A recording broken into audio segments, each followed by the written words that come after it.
Salut à tous et bienvenue dans l'entrée. On se retrouve aujourd'hui pour une nouvelle présentation de répliques d'Airsoft. Et il s'agit aujourd'hui d'une réplique de chez Guigui, GEG, le RK74T. Voyons voir ce que ça donne.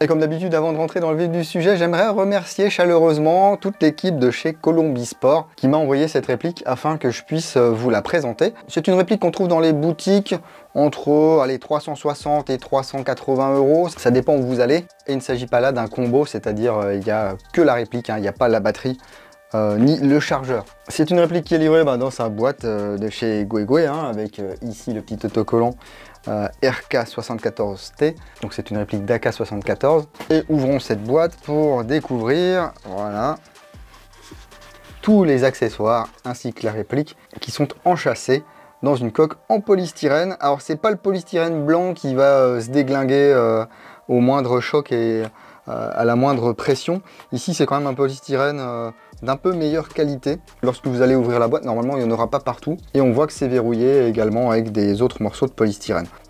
On va commencer par la documentation. Donc ici, la petite fiche obligatoire pour la France qui est insérée par Colombi Sport dans les boîtes des produits Airsoft, enfin des répliques plus particulièrement. On a également une planche d'autocollant pour le chargeur. Voilà, moi je croyais que les chargeurs arrivaient directement avec les fausses balles apparentes, mais en fait on a le choix de les mettre ou non. Ensuite on a le manuel d'utilisation pour les RK74 CQB E et T. C'est disponible en anglais, en français, en espagnol et en japonais. Et outre toutes les instructions nécessaires à l'utilisation de votre réplique, eh bien il y a également à la fin l'éclaté avec toutes les pièces. Comme ça on peut s'en sortir s'il y a une casse ou si on doit démonter. Ensuite on retrouve justement un chargeur. C'est un chargeur en polymère avec un design imaginé par Guigui. Vous voyez, à la russe un petit peu avec les étoiles qui ne sont pas rouges mais qui auraient pu être rouges. Donc ici GEG, une coque transparente mais en plastique un peu fumé. Le talon ici. Ah bah j'ai des billes dedans, dites donc. Voilà. Et ça permet de voir qu'on a le téton ici qui va permettre de tirer absolument toutes les billes. Ce sont des chargeurs 115 billes et on peut les acheter à l'unité, à peu près à 20 €. On verra un petit peu plus tard si cette réplique est compatible avec d'autres chargeurs du marché, en tout cas ceux que j'ai. Moi l'expérience que j'ai avec les AK de chez GEG, c'est que c'est pas toujours compatible avec tous les chargeurs. Il faut reconnaître cependant que ceux-ci sont assez classe. Du coup, pour coller les autocollants, je suppose qu'ici on va appuyer pour ôter voilà, la plaque. Ôter ici, voilà, ça permet de voir... Alors attendez, ici vous voyez il y a un système 30-90. Voilà, je pense que c'est pour d'autres chargeurs, parce que là ils sont vraiment annoncés à 115 billes. Donc là on n'a pas la petite pinouille, mais on va pouvoir coller ici les différents autocollants. D'ailleurs on va le faire. Voilà, ensuite on peut le remettre comme ceci et avoir un petit boucle là avec les balles apparentes. Ensuite il y a une tigette de nettoyage et de débourrage. Un outil qui va permettre de régler le guidon. Hop, ici c'est bien protégé, on a même un morceau de mousse ici qui protège le levier d'armement. Hop, oh c'est lourd ça. On a un bouchon de sécurité ici. Et la réplique ici que je vais vous présenter juste après un petit passage pour le manger, un petit passage vers NaturaBuy. NaturaBuy, le marketplace de l'outdoor, de la chasse, de la pêche, du tir, du camping et bien sûr de l'airsoft avec presque 40 000 références, que ce soit chez des professionnels ou des particuliers, pour des ventes de matériel neuf ou d'occasion, avec des prix fixes ou des enchères qui peuvent commencer à 1 €. On peut vendre également notre matériel d'occasion, moyennant une commission de 10% qui permet de faire tourner le site internet là qui est tout neuf, et puis de pouvoir bénéficier des différents avantages comme le paiement en plusieurs fois, l'accès à des promotions et la garantie 30 jours heureux et remboursés s'il y a quelque chose qui se passe pas bien avec votre produit. Tous les liens sont disponibles dans la description de la vidéo ainsi que dans le premier commentaire sous cette vidéo. Et moi ça m'a permis de me préparer, voilà, hop là. Alors c'est une réplique qui fait quand même son poids, elle fait 3320 grammes. mais il faut dire qu'elle est assez longue. Déployée au maximum, elle fait 1035 mm, hop, comme ceci, 945 comme cela, et 740 mm lorsque, voilà, si j'y arrive, voilà, on va replier la crosse comme ceci sur le côté. Voilà. Donc pour la ranger comme ceci, c'est très bien. Hop, et on va pouvoir revenir la verrouiller comme ceci. C'est une réplique qui est composée d'acier, d'alliage ainsi que de polymère. Et autant il y a une quinzaine d'années, je vous aurais dit que ce machin c'était sacrilège. Autant de nos jours, franchement, on peut trouver en vrai des customs de ce genre. Et ça ne choque plus du tout, à part les vieux de la vieille pour qui un AK, ben, c'est de la ferraille et du bois. Alors j'aime la ferraille et le bois, hein, mais il y a quelques setups un petit peu plus modernes qui m'intéressent également. Donc là on est clairement sur un de ces setups. Alors c'est pas fait avec de la pièce Zenithco ou ce que vous voulez, hein. Là c'est un truc qui sort certainement de l'imagination des ingénieurs de chez Guegui. Et bien je trouve ça assez harmonieux. Alors il n'y a pas 50 marquages, hein. Ici on retrouve les marquages du sélecteur de tir, 3 positions, hein. Safe, automatique et semi en bas. Un petit Made in Taiwan ici. Le numéro de série, voilà, du côté gauche du corps. Et ici sur le garde-main, Taïwan, GG Armament. On retrouve encore un marquage GG ici en dessous, voilà. Et on retrouve également des marquages ici au niveau de la plaque de couche en caoutchouc, de la crosse.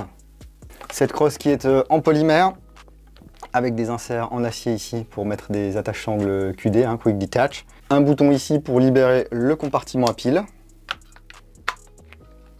Voilà, si vous voulez, vous pouvez mettre des piles ou des batteries ici. La crosse est posée sur un tube avec 5 positions différentes. Ici, on vient déverrouiller et on peut venir, voilà, régler différentes positions. On a des repères ici,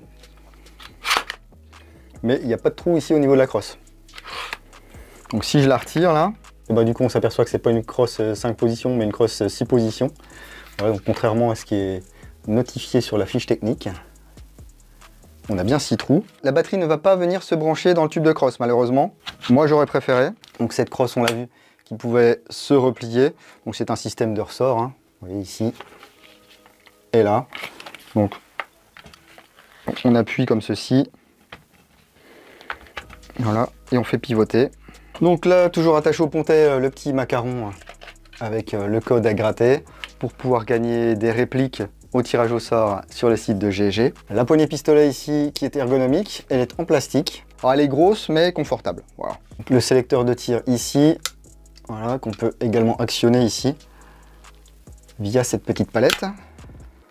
On s'aperçoit également, hop là, que si on veut tirer le levier d'armement pour régler le hop-up, on peut le coincer ici dans le sélecteur de tir, donc ça c'est cool.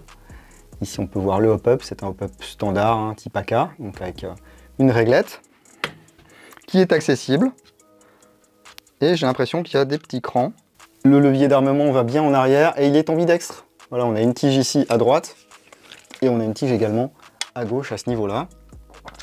Hop, donc, pas de rail latéral sur cet AK. Un pontet avec une forme un petit peu bizarre parce que la palette ici, eh bien, elle est intégrée sur le devant. Voilà, bah, comme sur un AK normal, mais vous voyez, elle est un petit peu plus large. Ici, il y a un morceau de caoutchouc qui a été posé pour aider à venir faire plaquer le chargeur. Donc vous dites tout de suite adieu au chargeur d'AK12 de chez Guegui, parce qu'ils dépassent ici, ils ont une forme assez particulière, donc ça ne passera pas dans ces AK. À part ça, ça se clipse pas mal, il n'y a pas de jeu, et puis le look est sympa. Au niveau du top cover ici, on s'aperçoit qu'on a un bouton. Voilà, ça pivote et toujours pas d'emplacement pour la batterie. Pourtant là il y en a de la place, hein. Ça aurait été super cool de la mettre là, mais ça n'est pas le cas. Il n'y a pas de rail latéral sur le corps, mais on a un rail Picatinny sur le dessus du top cover. On a un mini-cran ici, voilà, qui fait office de hausse, mais bon, c'est fixe. Au niveau du guidon, eh bien, c'est un cran qu'on peut régler grâce à l'outil qui est fourni, hein. On met ça hop, comme ceci et puis on tourne. La visée est simple, mais elle est claire. Et puis il faut dire que sur ce genre de réplique, on va vite s'empresser de mettre un point rouge, hein. Le garde-main est en alu, avec des ports Keymode, ici en bas et de chaque côté. Voilà. Et un Picatinny sur le dessus. On a une bonne prise en main ici, si on veut mettre une poignée, on peut. Il y a une toute petite portion de Picatinny ici à l'arrière, pour mettre une poignée ou une lampe, hein. le canon externe ici, la baguette de nettoyage et le compensateur type AK74. Et là vous allez me dire, mais où est-ce qu'on met la batterie du coup? Si elle ne se met pas dans le tube de crosse, si elle ne se met pas sous le capot, eh bien elle va se mettre dans le garde-main. Donc ici on a une vis, qu'on dévisse du coup.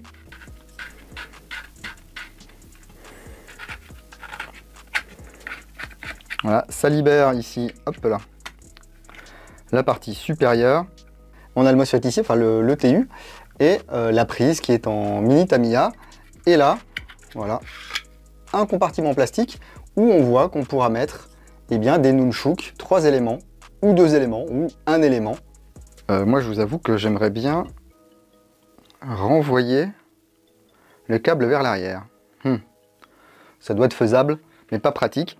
Du coup, il nous faut des batteries de ce type. Alors moi, j'ai plus de 3 éléments, parce que je m'en servais pas en définitive. Et on va pouvoir mettre par exemple les éléments ici. Voilà. Brancher et réinsérer le bloc comme ceci, en essayant de faire passer toutes les prises là où il y a de la place. Voilà, comme ceci. Et là, normalement, on devrait être en mesure de remettre la partie supérieure du garde-main. Comme ceci, ensuite on revisse à l'avant et on va pouvoir tirer. Alors là, du coup, on va pouvoir tirer, mais avec une réactivité et une cadence de tir relativement limitée parce que là, je suis en 7/4. Et en full. Cela dit, même en 7/4, c'est largement suffisant en cadence de tir et en réactivité pour s'amuser. Il va falloir également faire attention à la longueur de vos batteries. Voilà, parce que par exemple celle-ci, elle passe pas. Donc c'est cool d'avoir prévu une sorte de gabarit en plastique, parce qu'on va pouvoir glisser nos éléments à l'intérieur et protéger la batterie, ça c'est chouette. Mais il y avait peut-être moyen de s'arranger pour qu'on puisse mettre un stick au niveau du capot supérieur. Je comprends qu'ils aient voulu s'affranchir du tube de crosse, parce que ça aurait fait faire un système avec peut-être des fils qu'on aurait pu pincer, plier ou couper, donc ça aurait pas été top. Je vous propose néanmoins de voir ce que ça donne à la 7/4 et au Chrony et sur cible, et on se retrouve juste après.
Bon écoutez, c'est du standard, franchement. Moi j'ai trouvé ça assez sympathique à utiliser. On est à 340 fps de moyenne, donc c'est parfait, on va pouvoir aller jouer quasiment partout avec ça. 12 billes par seconde, c'est suffisant à la 7/4. Si vous mettez la 11.1, vous aurez un peu plus de réactivité, vous aurez un petit peu plus de cadence de tir, sachant que la réplique est prévue pour tourner avec de la 11.1, donc il n'y a aucun souci, n'ayez pas peur de tout casser. Normalement avec de la 11.1, ça passe crème. Et on va pouvoir régler un petit burst de 3. C'est vrai, je vous ai pas montré ça. Ici, on va se mettre en semi. Pas de billes, pas de chargeur, ni rien du tout. Zone safe. On laisse appuyer 10 secondes.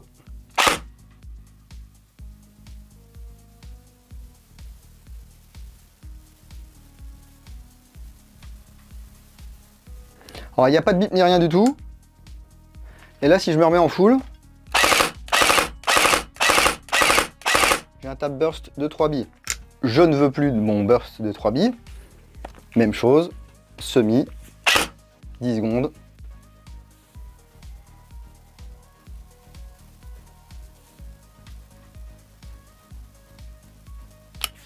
Et là, normalement, j'ai récupéré mon full. Voilà. On a vu sur des productions plus récentes qu'il y avait un bip, donc c'est plus sympa. Vous comptez jusqu'à 10, tout le monde sait à peu près compter jusqu'à 10. Normalement, quand vous utilisez des règles de soin où il faut compter jusqu'à 10, bah, à part si vous comptez 1, 2, 3, 4, 5, 6, 7, 8, 9, 10, comme un vieux tricheur, mais si vous faites 10 vraies secondes, normalement ça pose aucun souci. Je vous parlais de la compatibilité des chargeurs, j'ai ici quelques modèles. Alors mystérieusement, j'ai moins de modèles de chargeurs d'AK que j'ai de modèles de chargeurs d'AR15. Pourtant, j'ai plus d'AK derrière moi. Bon, bah, c'est comme ça. Quand on a des chargeurs qui fonctionnent, ben, on est content. Donc ça fonctionne forcément avec les chargeurs d'origine. Ici, j'ai un chargeur mag.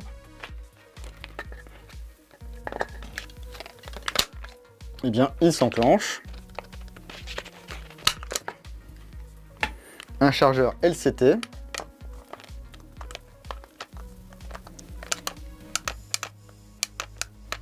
Ça ne passe pas. Un chargeur 762 Tokyo Marui. Il s'enclenche. Voilà, et maintenant j'ai un RK103 par exemple. Un chargeur d'AK12 D-Day. Ça passe pas. Un chargeur type 762 D-Day. Ça passe. Et en plus, ça fait remonter le téton. Donc ça devrait filer. Voilà, donc vous avez à peu près une chance sur deux. Si vous avez d'autres marques et que vous les utilisez avec votre RK74, franchement je suis fanat pour que vous mettiez l'information en commentaire, là. Ça aide en plus la communauté. N'hésitez pas à nous mettre la référence des chargeurs qui fonctionnent avec votre réplique. On a vu que sur cible c'était pas mal. J'ai utilisé de la 0,25, ça peut lever de la bille un petit peu plus lourde, hein. C'est assez plaisant à utiliser. J'aime bien le look. Alors certes, certains diront que le key mode, bah, c'est fini. Maintenant c'est le M-Lock, hein. Enfin, c'est le M-Lock qui a gagné la bataille. Mais on trouve encore des accessoires et des rails qui vont du key mode au Picatinny ou qui se montent directement, hein. Le fait qu'il y ait ce levier là qui soit ambidextre, je trouve pas que ça apporte quelque chose, mais c'est pas non plus quelque chose qui est gênant. J'aime bien le fait qu'on puisse plier le tube de crosse. Cette crosse qu'on va pouvoir remplacer par notre modèle favori, mais d'origine elle est confortable, elle est sympa. On peut la régler sur 6 positions. On a les rails supérieurs. On va pouvoir normalement dévisser ici le compensateur. Voilà, donc c'est du 22 mm horaire. Mais ici, on voit qu'il y a une petite vis. Et je suppose que si je la dévisse, eh bien, on aura du 14 mm anti-horaire. On va en profiter pour mesurer le canon interne. Il est annoncé à 6,03 sur les fiches techniques. Enfin, tout est toujours annoncé à 6,03 ou 6,01 sur les fiches techniques.